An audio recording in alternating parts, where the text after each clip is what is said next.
ورحمۃ اللہ وبرکاتہ۔ الحمد للہ وکفی وسلام علی حبیبہ المصطفیٰ، اما بعد فاعوذ باللہ من الشیطان الرجیم، بسم اللہ الرحمن الرحیم۔ ان اللہ وملائکتہ یصلون علی النبی یا ایہا الذین آمنوا صلوا علیہ وسلموا تسلیما۔ اللہم صل علی سیدنا محمد معدن الجود والکرم وآلہ واصحابہ الکرام وابنہ الکریم وبارک وسلم صلاة دائمة سرمدا ابدا بحمدہ تعالی وبکرم مصطفیٰ صلی اللہ تعالی علیہ وسلم۔ آج کی شب میں قرآن عظیم کے 16 پارے مکمل ہو چکے ہیں۔ اللہ تبارک و تعالی بقیہ قرآن کے حصے کو صحیح تجوید سے پڑھنے اور آپ سب کو سماعت کرنے کی توفیق عطا فرمائے۔ عزیزان گرامی، آج سورہ مریم کی اور سورہ طٰہٰ کی تلاوت آپ نے سماعت کیا ہے۔ قرآن عظیم میں یہ ایک ہی صورت ہے جو ایک عظیم عورت کے نام پر آئی ہے، وہ سیدہ بی بی مریم رضی اللہ تعالیٰ عنہا ہیں۔ سورہ آل عمران کی تفسیر کے موقع پر میں نے عرض کیا تھا حضرت سیدہ بی بی مریم کی ولادت کا مسئلہ، اور آج پورا انہی کے نام کی ایک سورہ ہے، یہ 16ویں پارے میں، اور اس کے بعد دوسری سورہ طٰہٰ۔ یہ دونوں سورتیں بڑی اہمیت کی حامل ہیں، ان کی بڑی فضیلتیں بھی ہیں۔ خاص طور پر سورہ مریم کی تلاوت کے لیے ہمارے بعض بزرگوں نے عورتوں کو تاکیداً کہا ہے، اچھے رشتے کے لیے، صالح رشتے کے لیے جوان لڑکیاں سورہ مریم کی تلاوت کیا کریں، اللہ اس کی برکت سے نیک رشتے عطا کرے گا۔ اور خاص طور پر حاملہ عورتیں بچے کی ولادت سے پہلے آسانی وضع کے لیے، ولادت کی آسانی کے لیے سورہ مریم کی تلاوت کیا کریں۔ حضرت بی بی مریم نہایت ہی پاکیزہ خواتین میں ہیں، بلکہ دنیا کی سب سے پاک باز عورتوں میں آپ کا نام آتا ہے۔ آپ کی پرورش بیت المقدس میں ہوئی۔ جب آپ جوانی کو پہنچیں تو جوانی کو جب آپ آئیں تو ایک دن ایسا ہوا کہ جبرائیل امین علیہ السلام تشریف لائے اور یوں کہا کہ میں اللہ کی طرف سے تجھے ایک بیٹا دینے کے لیے آیا ہوں۔ حضرت بی بی مریم نے پکار کر کہا، مجھے بیٹا کیسے ہو سکتا ہے؟ انا یکون لی غلام ولم یمسسنی بشر ولم اکو بغیہ، مجھے کیسے بچہ ہو سکتا ہے؟ آج تک مجھے کسی انسان نے چھوا بھی نہیں، کسی انسان نے مجھے، یعنی بلوغیت کے بعد کسی اجنبی مرد نے مجھے چھوا تک نہیں، ولم اکو بغیہ، اور نہ ہی میں کوئی برے عادتوں والی عورت ہوں، تو مجھے بیٹا کیسے ہو سکتا ہے؟ تو جبرائیل امین نے کہا کہ میں تیرے رب کی طرف سے قاصد بن کر کے آیا ہوں، اور تیرا رب یہی چاہتا ہے کہ بغیر کسی انسان کے چھوئے تجھے اللہ ایک بیٹا عطا کرے۔ قال کذالک قال ربک هو علی ہین، اور حضرت جبرائیل نے کہا کہ مریم، یہ تمہارے رب کے لیے کوئی مشکل مسئلہ نہیں ہے۔ جو رب تعالیٰ بغیر ماں اور بغیر باپ کے آدم کو پیدا کر سکتا ہو، وہ صرف بغیر باپ کے ایک عیسیٰ کو کیوں نہیں پیدا کر سکتا؟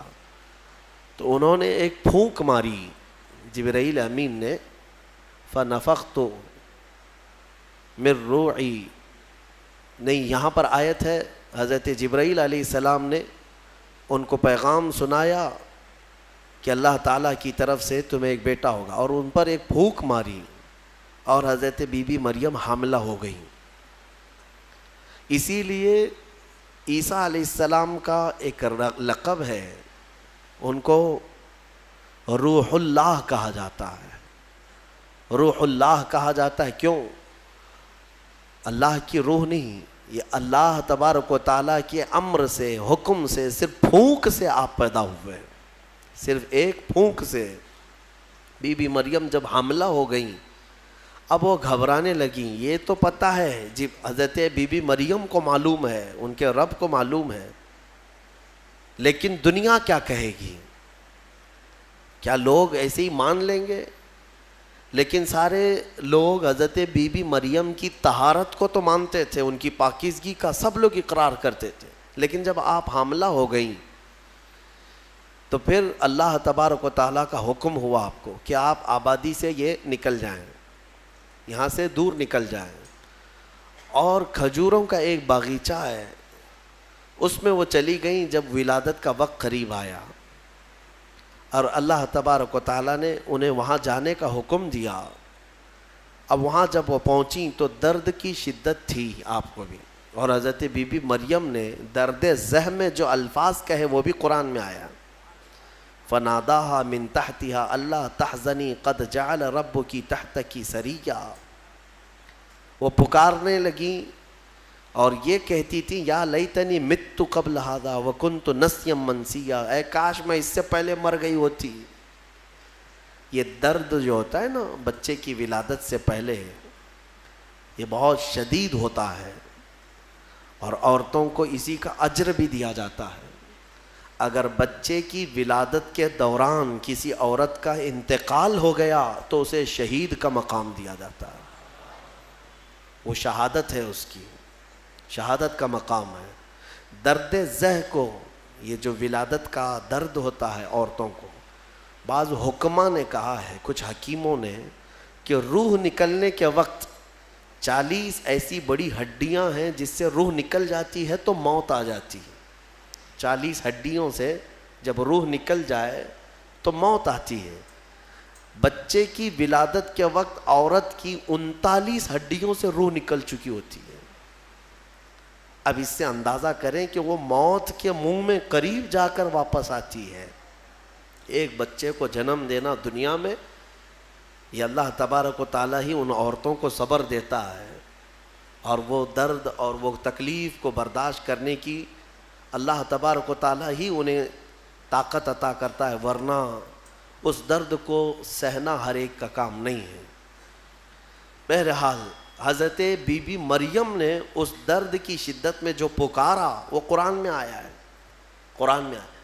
اسی لیے تو حدیث پاک میں بھی ملتا ہے کہ سوال ہوا میرے آقا صلی اللہ تعالیٰ علیہ وسلم سے کہ میں یا رسول اللہ اپنی بوڑھی ماں کو اپنے کندھے پر بٹھا کر حج کرا چکا ہوں, خانہ کعبہ کے ساتھ طواف, اور گرم زمین جس میں ننگے پیر میرے تلووں میں آبلے پڑ گئے ہیں, تو کیا میں نے اپنی ماں کا حق ادا کر دیا؟ حضور پاک صلی اللہ تعالیٰ علیہ وسلم کا جواب سنیں. ان سے فرمایا کہ تم نے اپنے کندھے پر اپنی بوڑھی ماں کو بٹھا کر حج کرایا, طواف کعبہ کروایا, تم اس کے حق کی بات کرتے ہو. جب تم اپنی ماں کے پیٹ میں تھے ایک جھٹکا تم نے جو لگایا تھا اس کا بھی حق نہیں ادا ہوا, کیونکہ بچہ جب گھومتا ہے پیٹ کے اندر ماں کے, ہر گھومنے کے وقت, ہر چکر کے وقت اس کا ایک الگ درد ہوتا ہے. 9 مہینے وہ بچوں کو اٹھاتی ہے. میرے عزیزو, اگر تمہارے پیٹ میں کھانا زیادہ ہو جائے تو پیٹ بھاری پڑ جاتا ہے اور آپ چل پھر نہیں پاتے, جلدی سے آپ سکون کی جگہ ڈھونڈتے ہیں کہ میں پیٹ خالی کر لوں یا ہلکا کر لوں. اور اس عورت کو, ماں کو, اللہ نے 9 مہینے تک تمہارا بوجھ دیا اور وہ اٹھائے گھومتی رہتی, پھرتی رہتی ہے. سیدہ بی بی مریم نے ولادت کے وقت یہ فرمایا. اس کے بعد رب تعالیٰ کی طرف سے یہ ان کو ندا آئی کیا, کہ جب وہ وہاں قریب لیٹی تھی ایک پتھر پر, اور ان کے قریب میں ہی ایک کھجور کا درخت تھا, رب تعالیٰ نے فرمایا وَهُزِّي إِلَيْكِ بِجِذْعِ النَّخْلَةِ تُسَاقِطْ عَلَيْكِ رُطَبًا جَنِيًّا. مریم اس درخت کو پکڑ کر کے ہلاؤ, تم پر پکی تازی کھجوریں گریں گی. تو ولادت کا وقت ہے ان کا, عیسیٰ علیہ السلام کی پیدائش کا, اور حضرت بی بی مریم کو کھجور کا درخت ہلانے کا حکم ہوا. انہوں نے ہلایا تو پکی کھجوریں ان پر گریں. رب تعالیٰ نے فرمایا فَكُلِي وَاشْرَبِي وَقَرِّي عَيْنَا, مریم کھا اور پی لے اور اپنی آنکھوں کو ٹھنڈی کر لے۔ مفسرین فرماتے ہیں درد زہ کے وقت اگر کسی عورت کو کھجور دیا جائے تو یہ قرآن پاک کے نسخے کے اعتبار سے اللہ تعالیٰ اس کے درد میں آسانی عطا فرماتا ہے، کیونکہ حکیم مطلق رب ذوالجلال نے حکم دیا بی بی مریم کو کہ کھجور کھاؤ، پکی کھجوریں تم پر گریں گی۔ تو کھجور کا حکم بھی ہے۔ ہمارے بزرگوں کے ہاں رواج تھا کہ ولادت کے وقت جب تکلیف زیادہ ہوتی تو وہ کچھ کھجوریں لا کر کسی امام کے پاس، عالم دین کے پاس لاتے کہ کچھ دم کر کے دے دیں کہ گھر میں ولادت ہونے والی ہے۔ اب کہاں ہے، کون سا کھجور، کون سی مٹھائی، سیدھے آپریشن تھیٹر میں لے جانا ہے اور بند کرنا ہے، کاٹنا ہے پھر نکالنا ہے۔ خیر، اللہ تبارک و تعالی آج بھی جو لوگ اسلام پر چلنا چاہتے ہیں ان کے لیے آسانی عطا فرماتا ہے یقیناً۔ تھوڑی ہی دیر کے بعد حضرت عیسیٰ علیہ السلام کی ولادت ہوئی۔ یہ بیت اللحم جو جگہ ہے آج بھی وہ فلسطین میں ہے، بیت اللحم، جس پتھر پر حضرت عیسیٰ علیہ السلام کی ولادت ہوئی وہ جگہ آج بھی موجود ہے۔ پھر وہاں سے حضرت بی بی مریم نے اپنے بچے کو اٹھایا، کوئی نہیں تھا وہاں پر، ان کے حمل سے لے کر ولادت تک کوئی بھی قریب نہیں آیا اور نہ زندگی میں کبھی ان کو کسی نے چھوا۔ آپ نے گود میں اٹھایا، اب کیا کریں گی، بچہ آ گیا ہے۔ رب تعالیٰ نے فرمایا فَإِمَّا تَرَئِنَّ مِنَ الْبَشَرِ أَحَدًا فَقُولِي إِنِّي نَذَرْتُ لِلرَّحْمَنِ صَوْمًا فَلَنْ أُكَلِّمَ الْيَوْمَ إِنسِيًّا۔ مریم اب اپنی بستی کی طرف جاؤ گی، اگر کوئی انسان تمہیں نظر آئے، لوگ اگر نظر آئیں تو بات مت کرنا کسی سے، ان سے کہنا آج میں نے چپ رہنے کا روزہ رکھا ہے۔ ہاں، اس شریعت میں ہوا کرتا تھا چپ کا روزہ، خاموشی کا روزہ، کہ دن بھر خاموش رہنے کا بھی روزہ ہوا کرتا تھا۔ اب یہ بھی کیسے بتائیں گی، وہ اشارے سے۔ اس زمانے میں ہوتا تھا جب کوئی خاموشی کا روزہ رکھتا تو وہ اشاروں سے بات کرتا، سامنے والا سمجھ جاتا آج اس کا خاموشی کا روزہ ہے۔ کاش یہ روزہ اور بھی ہمارے ساتھ ہوا کرتا، لیکن اس شریعت میں ہمارے ہاں چپ کا روزہ نہیں ہے، خاموشی کا روزہ نہیں ہے۔ میں تو یہ سوچتا ہوں کم سے کم عورتوں کے لیے تو ہو جاتا۔ خاموشی کا روزہ بڑا ثواب ہے، وہ بہت بڑی غلطیوں سے، گناہوں سے بچ جاتی۔ آپ کو اندازہ نہیں ہے، میرے آقا صلی اللہ علیہ وسلم نے زبان کو یوں 2 انگلیوں سے پکڑ کر کے فرمایا تھا، پکڑ کر کے، تمہارے 2 جبڑوں کے بیچ میں گوشت کا ایک ٹکڑا ہے، حضور نے فرمایا کہ یہ انسان کو جنت میں بھی لے جاتا ہے اور دوزخ میں بھی لے جاتا ہے۔ ہاں، اور پھر ایک حدیث پاک ہے، حضور فرماتے ہیں 2 جبڑوں کے بیچ میں ایک گوشت کا ٹکڑا زبان، 2 رانوں کے بیچ میں ایک گوشت کا ٹکڑا شرمگاہ، جس نے ان 2 چیزوں کی حفاظت کی ذمہ داری لے لی، میرے آقا فرماتے میں اسے جنت میں لے جانے کی ضمانت دیتا ہوں، جنت میں لے جانے کی ضمانت دیتا ہوں۔ یہ 2 چیزوں کی اگر کوئی حفاظت کر لیا۔ خیر، حضرت بی بی مریم اپنے بچے کو لے کر کے آئی، لوگ دیکھنے لگ گئے کہ مریم ہے اور اس کی گود میں بچہ ہے، تو ظاہر سی بات ہے قوم کا جو رویہ ہوتا ہے، سیدھے پکار کر کہنے لگے یا اخت ہارون ما کان ابوک امرأ سوء وما کانت امک بغیہ، اے مریم یہ کیا کر لیا تو نے۔ اخت ہارون جو ہے اس وقت سب سے پاک عورت کو کہا جاتا تھا، اخت ہارون لقب کے طور پر حضرت بی بی مریم کو انہوں نے پکارا، نہ تمہارے باپ برے تھے نہ تمہاری ماں بری تھی، یہ تو نے کیسے کر لیا، یہ بچہ تیری گود میں کیسے آیا۔ فاشارت الیہ، انہوں نے اشارہ کیا اپنے بچے کی طرف، کیونکہ اللہ تعالیٰ کا حکم تھا اگر کوئی بات کرے تو بات مت کرنا، اپنے بچے کی طرف اشارہ کر دو۔ آج میں خاموشی کا روزہ ہوں، اشارہ کیا اپنے گود والے بچے کی طرف، 1 دن کا بچہ ہے، تو لوگ بول پڑے کہ تو اس کی طرف اشارہ کر رہے، قالوا کیف نکلم من کان فی المہد صبیا، ہم کیسے بات کریں اس سے جو آج گود میں ہے تیرے، آج کا بچہ ہے۔ قرآن میں ہے جب وہ لوگ بحث کر رہے تھے، قال انی عبد اللہ آتانی الکتاب وجعلنی نبیا، ابھی وہ بحث کر رہے تھے، عیسیٰ علیہ السلام گود سے ہی بول پڑے۔ کیا بولے؟ بولنے لگے اے لوگوں میں اللہ کا بندہ ہوں، انی عبداللہ، اللہ نے مجھے کتاب عطا کیا ہے، وجعلنی نبیہ، اور نبی بنا کر بھیجا ہے، وجعلنی مبارکن اینما کنت، اور جہاں میں رہوں گا برکت کا ذریعہ بنوں گا، اور اللہ تعالیٰ نے مجھے نماز کا اور زکوٰۃ کا حکم دیا ہے، اور میری والدہ کے ساتھ اچھائی کا سلوک کرنے، حسن سلوک کرنے کا حکم دیا ہے۔ اور پھر آخر میں عیسیٰ علیہ السلام اس جملے پر اپنی بات ختم کرتے ہیں۔ کون سا جملہ؟ والسلام علی یوم ولدت و یوم اموت و یوم ابعث حیا، سلامتی ہو اس دن پر جس دن میں پیدا ہوا اور جس دن میرا انتقال ہوگا اور جس دن مجھے اٹھایا جائے گا۔ اتنا بات کیا حضرت عیسیٰ علیہ السلام اور پھر خاموش ہو گئے۔ یہ معجزہ نہیں تو اور کیا ہے؟ گود کا آج کا بچہ اتنا وسیع انداز میں بول پڑا، تبھی جا کر کے قوم کی زبان چپ ہو گئی کہ یہ جو آیا ہے مریم کی گود میں یہ کوئی معمولی چیز نہیں ہے۔ ظاہر سی بات ہے، جب رب تبارک و تعالیٰ کسی چیز کو بھیجتا ہے تو نشانیوں کے ساتھ بھیجتا ہے۔ اب جتنے تھے وہ مان تو گئے کہ بی بی مریم کو کسی نے چھوا نہیں، یہ سچی ہے، اور جب گود کا بچہ بول رہا ہے تو یہ اور سچی بات ہے کہ محیر العقول چیز ہے، آج تک ہم نے کبھی دیکھا نہیں۔ عیسیٰ علیہ السلام بولے۔ پھر اس کے بعد عیسیٰ علیہ السلام کو حضرت بی بی مریم اپنے گھر تو لے گئیں۔ یہاں پر رک کر کے میں ایک بات عرض کرنا چاہوں گا۔ حضرت عیسیٰ علیہ الصلوۃ والتسلیم نے جو جملہ کہا وہ یہ ہے کہ جس دن میں پیدا ہوا اس دن سلامتی ہو، یعنی نبی جس دن پیدا ہوتے ہیں وہ سلامتی والا دن ہوتا ہے۔ عیسیٰ علیہ السلام کی پیدائش کا دن سلامتی والا ہے تو 12 ربیع الاول کیوں نہیں سلامتی والا ہے؟ ہاں، اور نبی خود اپنی ولادت کے دن سلام بھیج رہے ہیں، اور ہم سید الانبیاء کی ولادت پر امتی سلام بھیجیں تو کیا حرج ہے؟ یہ قرآن کا حکم ہے۔ نبی خود اپنی ولادت کے دن سلام بھیج رہے ہیں اور امتی اپنے نبی کے پیدائش کے دن پر سلام بھیجے تو یقیناً یہ باعث برکت ہے اور قرآن کے مطابق ہے۔ خیر، یہ حضرت عیسیٰ علیہ السلام کی ولادت کا واقعہ۔ عیسیٰ علیہ الصلوۃ والتسلیم اپنی ماں کے ہاں رہے ایک زمانے تک، پھر جب جوان ہوئے۔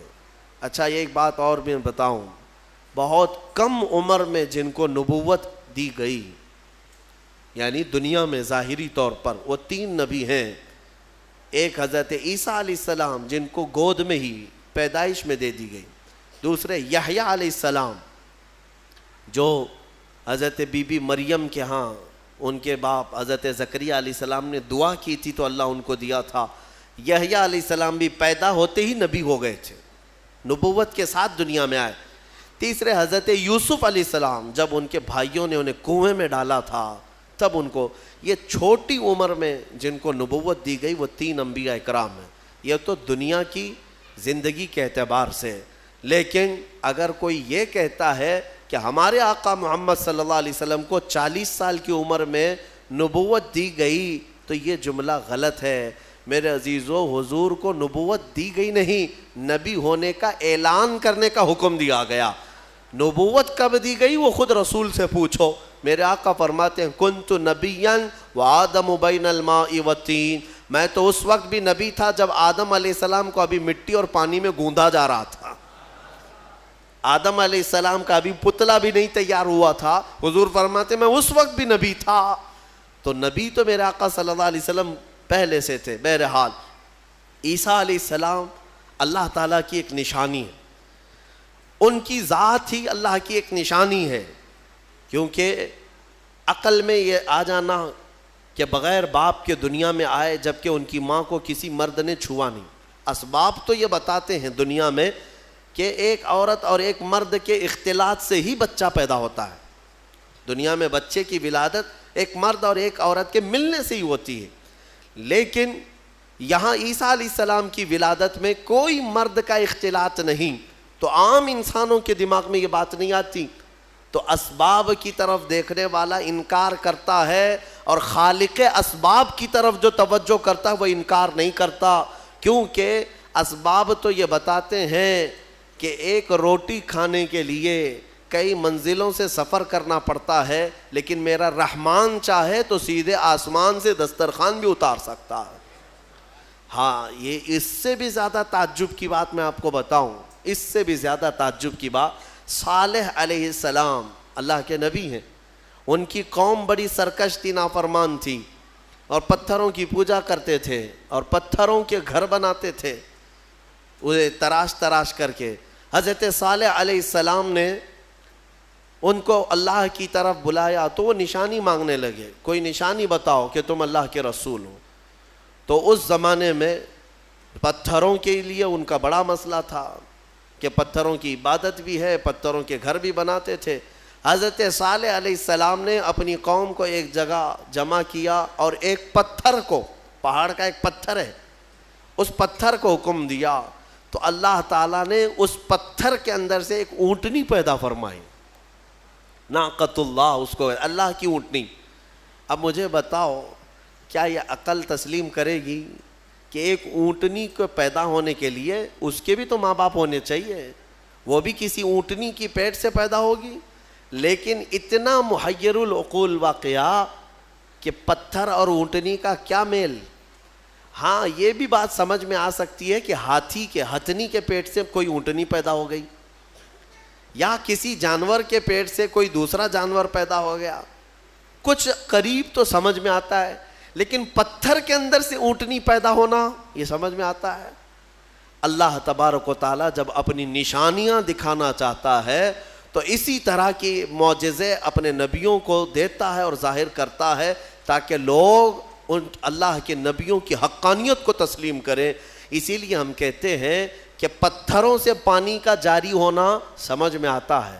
اگر تم پیاسے ہو، ہم نے کہیں پتھر میں سوراخ کر دیا اور پانی بہنے لگ گیا تو آپ پانی پی لیں گے، ہو سکتا ہے تھوڑا بہت تعجب کریں گے، تھوڑا بہت تعجب کریں گے، ہاں انہوں نے پتھر سے پانی نکال دیا، لیکن دماغ میں تمہاری یہ تو ہے کہ بہت سارے پہاڑوں میں دیکھا ہے ہم نے پتھروں کے بیچ سے پانی بہتا ہے۔ لیکن محمد الرسول اللہ صلی اللہ علیہ وسلم کے صحابہ جب پیاسے ہوئے تو پتھر سے میرے آقا نے نہیں، انگلیوں کے بیچ سے پانی جاری کر کے دکھایا ہے۔ سمجھ میں آتی ہے یہ بات؟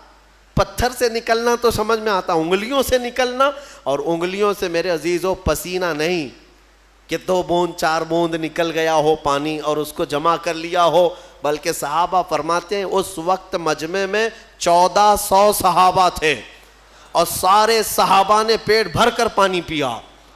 پنجاب رحمت حضور کی انگلیوں سے جو نکلے اس پانی سے سارے صحابہ 1400 صحابہ نے پانی پیا، اپنے مویشیوں کو، جانوروں کو پلایا، اپنے برتنوں میں اور اپنے مٹکوں میں سب بھر بھی لیا۔ اور صحابی فرماتے ہیں اس وقت اگر ہم 10,000 بھی ہوتے تو وہ پانی کم نہ ہوتا، اس سے زیادہ کی تعداد بھی ہو۔ یہ جو معجزے ہیں اللہ تبارک و تعالیٰ کے، یہ نبیوں کے لیے دیے جاتے ہیں، اور یہ نشانیاں حضرت عیسیٰ علیہ الصلاۃ والتسلیم اللہ رب العزت کی کھلی نشانی تھے۔ اب آگے میں بتاتا ہوں، ایک تو ان کی پیدائش ہی نشانی ہے، ان کی ولادت ہی ایک نشانی ہے، لیکن جب آپ جوان ہوئے ہیں اور لوگوں کو اللہ کی طرف بلائے، ایک خدا کی دعوت، اس کے باوجود لوگ نشانیاں پوچھتے رہے، کیونکہ وہ یہودیوں کی جماعت میں آئے تھے۔ بنی اسرائیل میں حضرت عیسیٰ علیہ السلام پیدا ہوئے، اس وقت یہودی تھے، اور یہودی نافرمان قوم اکثر نبیوں کو جھٹلایا کرتے، یہاں تک کہ نبیوں کا قتل بھی کرنے میں ان کا بڑا ہاتھ رہا ہے۔ یہودیوں نے تقریباً 10,000 نبیوں کو قتل کیا ہے۔ ہاں، ہم اللہ کے نبیوں کو، قرآن صاف کہتا ہے وَيَقْتُلُونَ النَّبِيِّينَ بِغَيْرِ حَقٍّ وَيَقْتُلُونَ الْأَنْبِيَاءَ بِغَيْرِ حَقٍّ، ناحق یہ نبیوں کو قتل کیا کرتے تھے یہ یہودی، کیونکہ ان کی طبیعت کا اگر مسئلہ نہیں ملتا تو نبی کو مار دیتے، ان کو اپنی طبیعت کا مسئلہ چاہیے ہوتا، شریعت ان کو ویسی چاہیے جیسا وہ چاہیں۔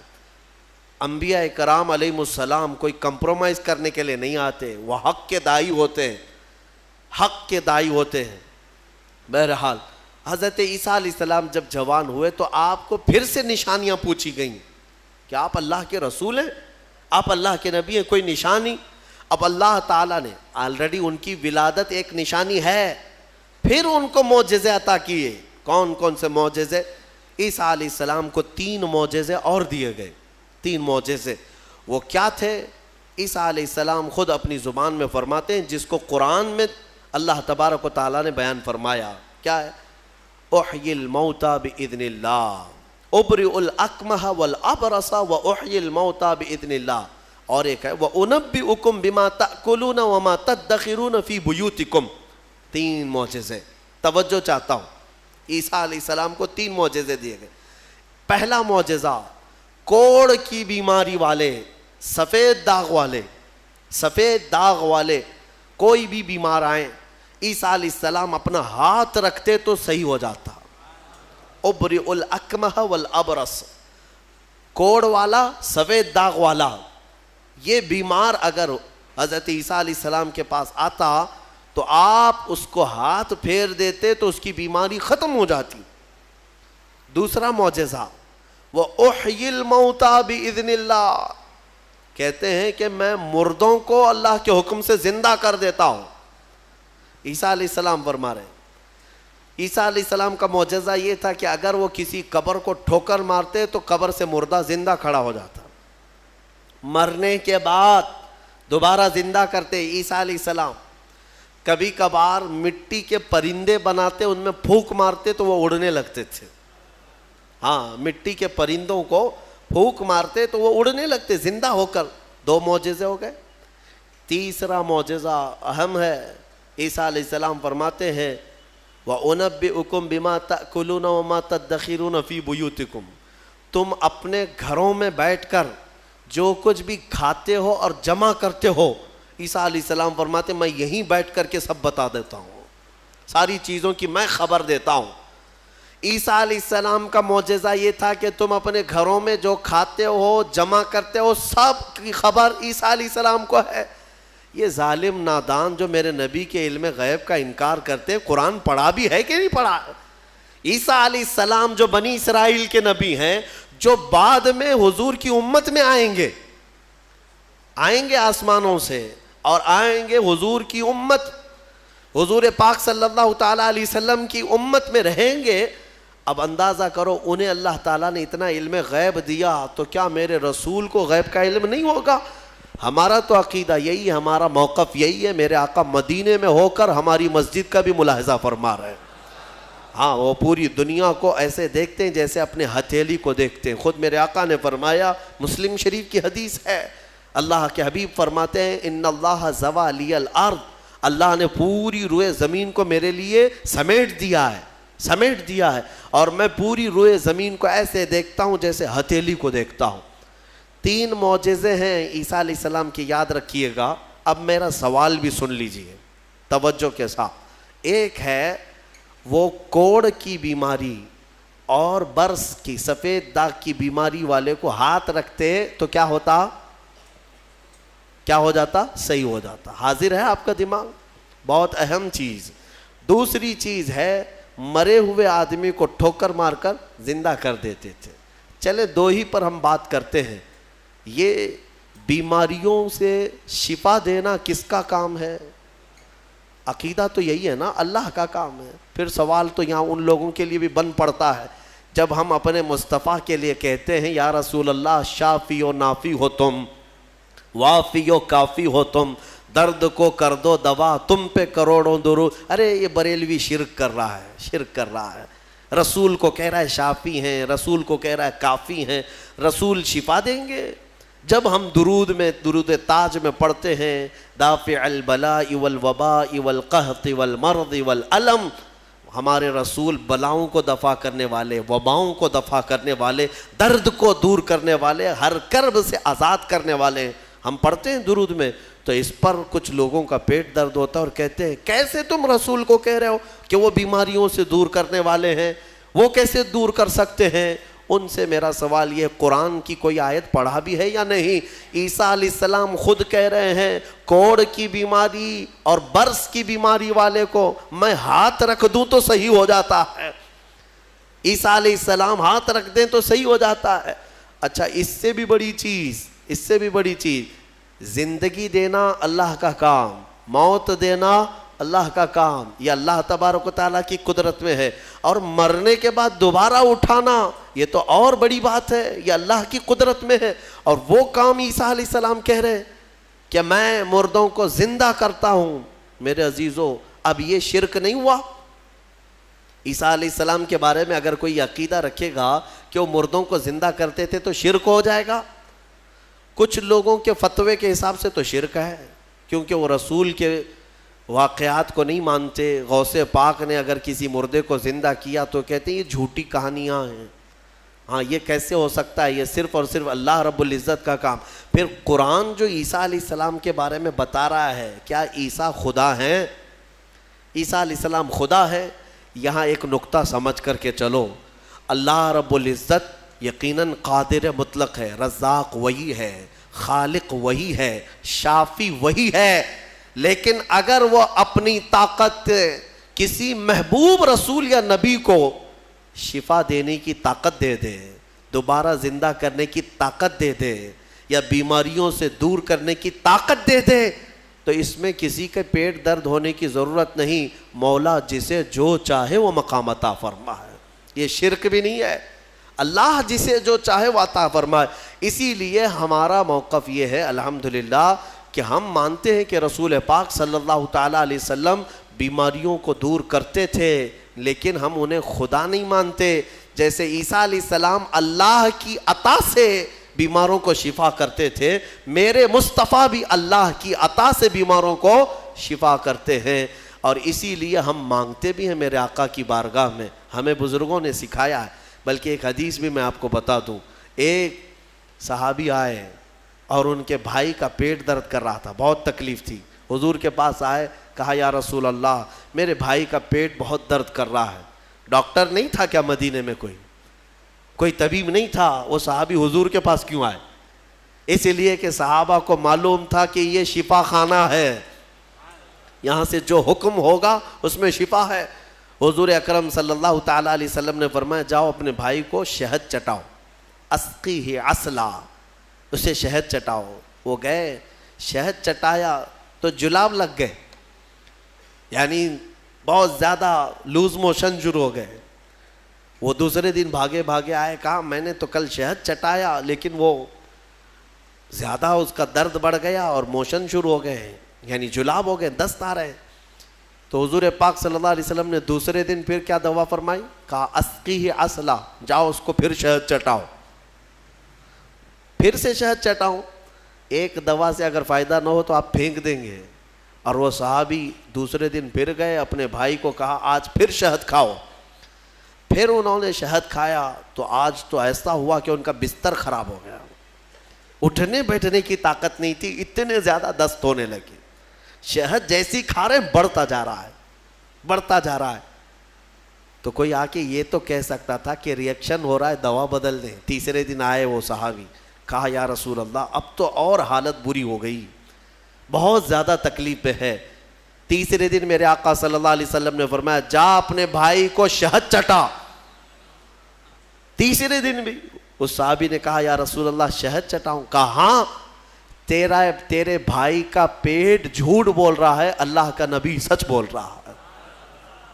وہ گئے تیسرے دن شہد چٹایا. تیسرے دن جب شہد چٹایا تو نہ جلاب ہے نہ درد ہے، بلکہ پہلے سے بہتر صحت ہے، صحت و تندرستی پہلے سے بہتر ہے. وہ آئے میرے عزیزوں، کہنا یہ تھا کہ حضور پاک صلی اللہ تعالیٰ علیہ وسلم نے پھر ارشاد فرمایا کہ تمہارے بھائی کو شہد کی جو تجویز کی گئی تھی وہ اللہ تبارک و تعالیٰ کے حکم سے ہے کہ شہد میں اللہ نے شفا رکھا ہے. اب وہ گڑبڑ کیوں ہو رہی تھی؟ ایک بار چٹانے کے بعد اور گڑبڑ. شیطان اس طرح سے کرواتا ہے تاکہ تمہارا عقیدہ رسول کی بات پر نہ رہے، اور اگر تم جمے رہ گئے اسی بات پر تو شفا تو اللہ ہی کی طرف سے آئے گی. بسا اوقات ایسا ہوتا ہے کہ کچھ لوگ ہم سے آ کر کے کہتے ہیں کہ حضرت کوئی وظیفہ دے دیجئے. وظیفہ دیے، جو کام تھا وہ بھی چھوٹ گیا.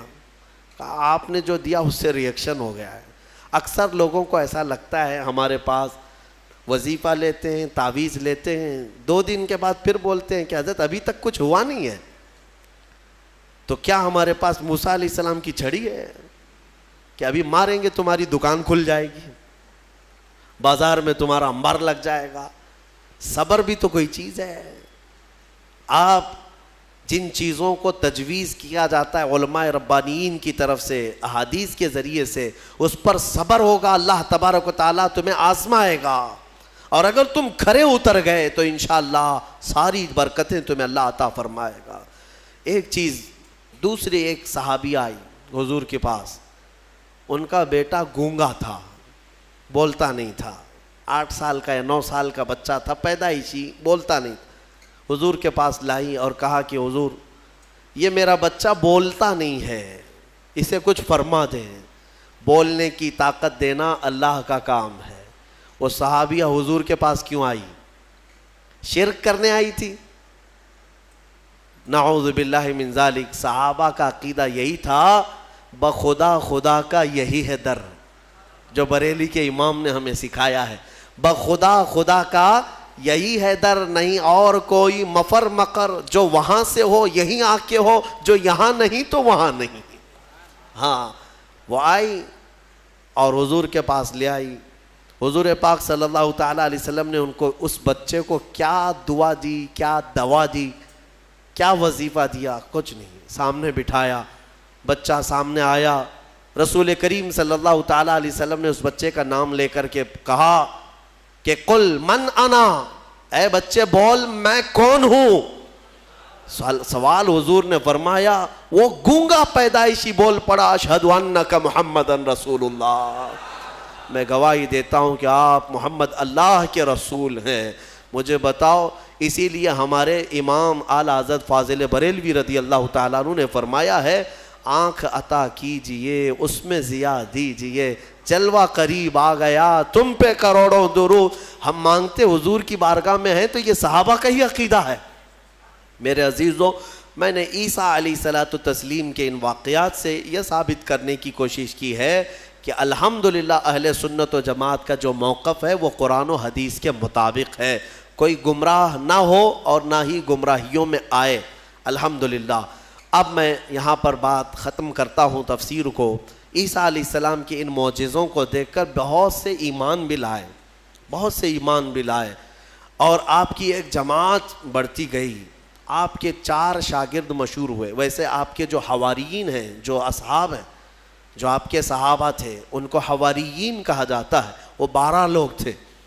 ان 12 میں 4 مشہور ہیں جن کے ناموں سے انجیل ہے آج بھی، متی، لوقا، یوحنا، مرقس، یہ عربی نام ہے، ان کو انگلش میں الگ الگ کہا جاتا ہے، جان، میتھیو، یہ جو بائبل میتھیو، بائبل جان، یہ سب جو ہیں انہی 4 شاگردوں کے نام ہیں۔ عیسیٰ علیہ السلام کے بڑے فرمانبردار، بڑے وفادار تھے، اور انہی صحابہ سے ان کا دین پھیلا، مذہب عیسائیت، یا جس کو آپ یہ سمجھ لیں عیسیٰ علیہ السلام کا جو دین تھا وہ دین اسلام کے عقائد سے مختلف نہیں تھا، اس دین میں بھی اللہ کو ایک مانا جاتا، اور عیسیٰ علیہ السلام کو اللہ کا بندہ اور ان کا رسول، اللہ کا رسول۔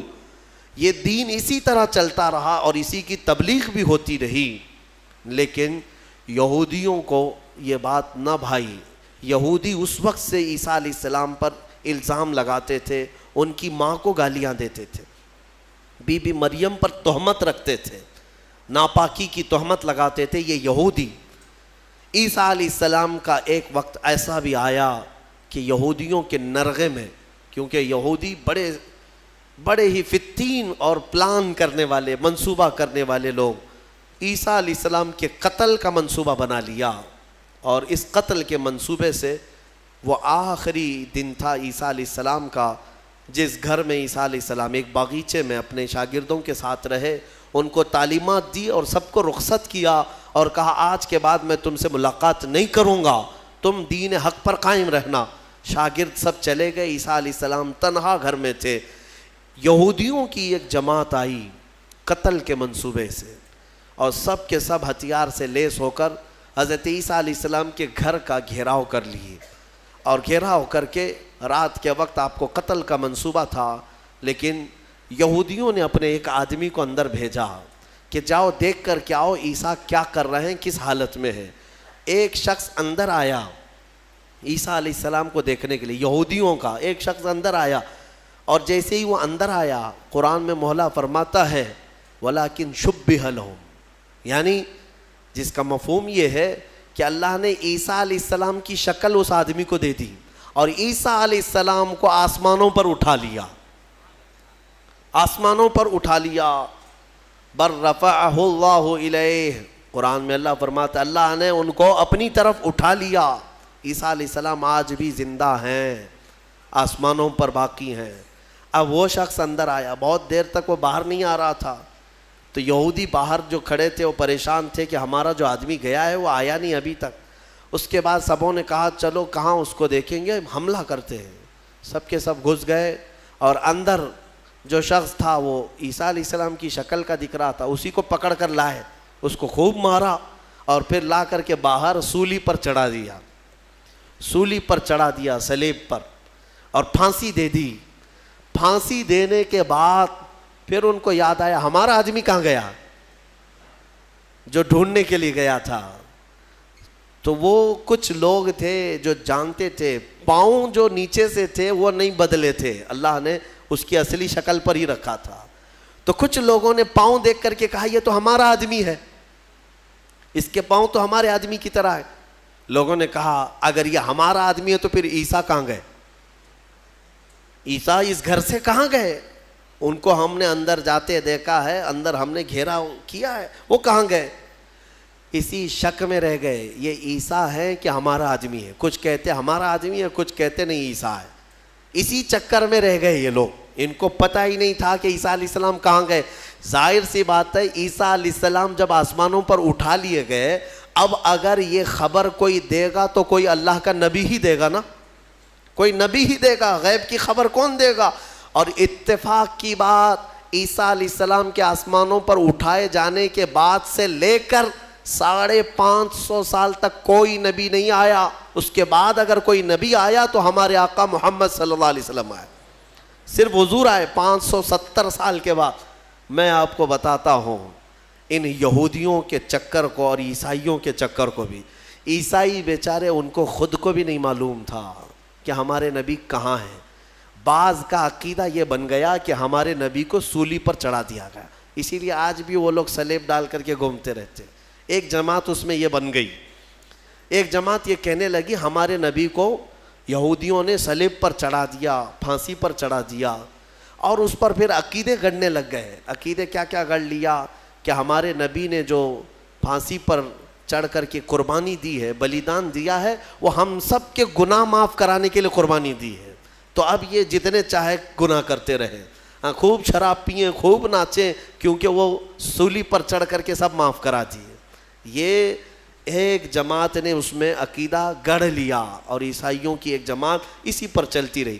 ایک جماعت پھر بھی حق پر رہی جو عیسیٰ علیہ السلام کے چاروں شاگرد تھے، انہوں نے کہا نہ ہمارے نبی کو سولی پر چڑھایا گیا ہے، نہ ہمارے نبی نے ہمارے لیے قربانیاں دی ہیں، یعنی کہ وہ پھانسی پر چڑھ کر کے سب کے گناہ معاف کرائے، بلکہ ان کا عقیدہ تھا کہ اللہ رب العزت نے عیسیٰ علیہ السلام کو اپنے جلوں میں رکھا ہے، وہ کہاں ہے وہ اللہ بہتر جانے اور عیسیٰ جانے۔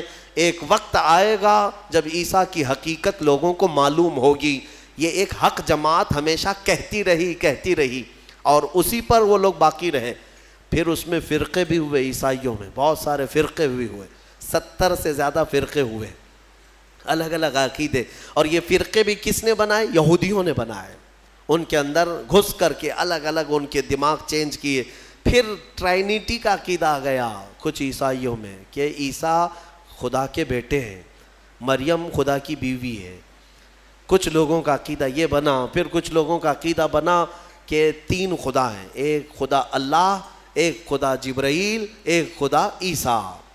آج بھی کچھ لوگ ہیں اس میں، پروٹسٹ ہیں، کیتھولک ہیں اور آرتھوڈاکس ہیں، یہ سب جو فرقے بنے سب میں تھوڑا تھوڑا سا فرق ہے عیسیٰ علیہ السلام کو ماننے کے لیے۔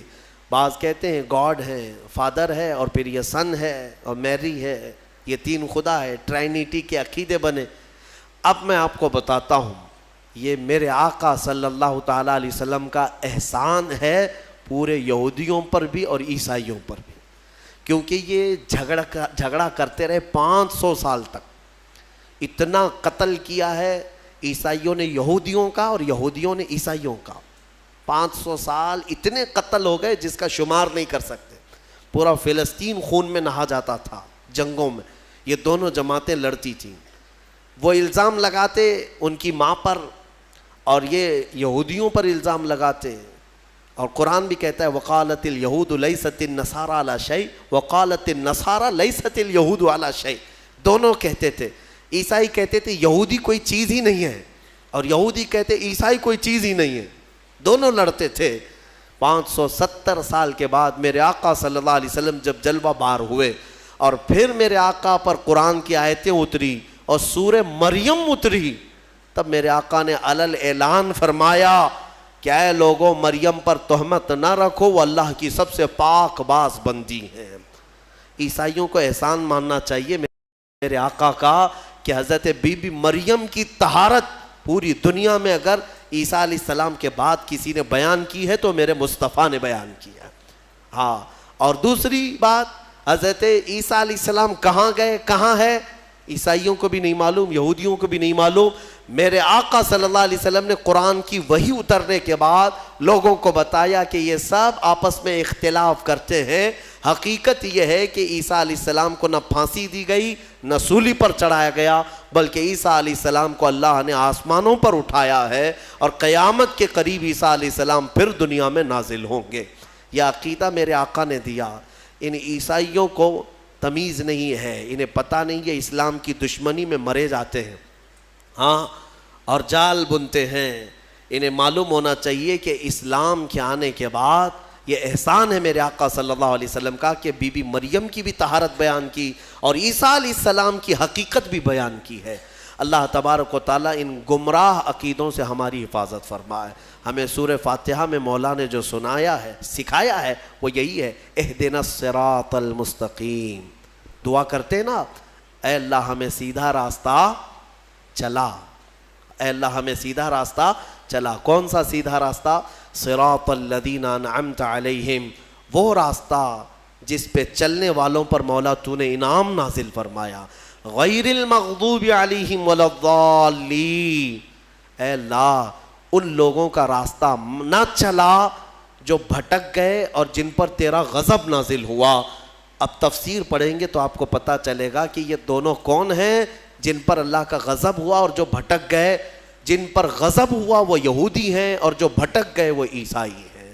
مولا تعالیٰ ان دونوں جماعتوں سے ہماری حفاظت فرمائے, ہمیں راہ حق عطا فرمائے, اور مولا کریم ہمیں ہمارے مصطفیٰ کریم صلی اللہ علیہ وسلم کے دامن میں قیامت میں ہمارا حشر فرمائے.